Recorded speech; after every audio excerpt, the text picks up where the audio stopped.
మాజీ ఎమ్మెల్సీ కపిలవాయి దిలీప్ కుమార్ కాంగ్రెస్ పార్టీకి రాజీనామా చేసి రాష్ట్రీయ లోక్ దళ్ పార్టీలో చేరారు. రాష్ట్రీయ లోక్ దళ్ అధ్యక్షుడు జయంత్ చౌదరి దిలీప్ కుమార్ను తెలంగాణ, మహారాష్ట్ర ఇన్ఛార్జిగా నియమించారు.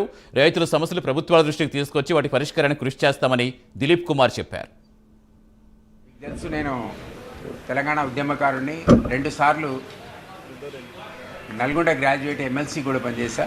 కపిలవాయి దిలీప్ కుమార్ నా పేరు. నేను ఈరోజు కాంగ్రెస్ పార్టీకి, తెలంగాణలో ఉన్నటువంటి కాంగ్రెస్ పార్టీకి రాజీనామా చేసి రాష్ట్రీయ లోక్దళ్లో చేరాను. ఇంతకుముందే మన జయంత్ చౌదరి గారి సమక్షంలో రాష్ట్రీయ లోక్దళ్లో చేరాను.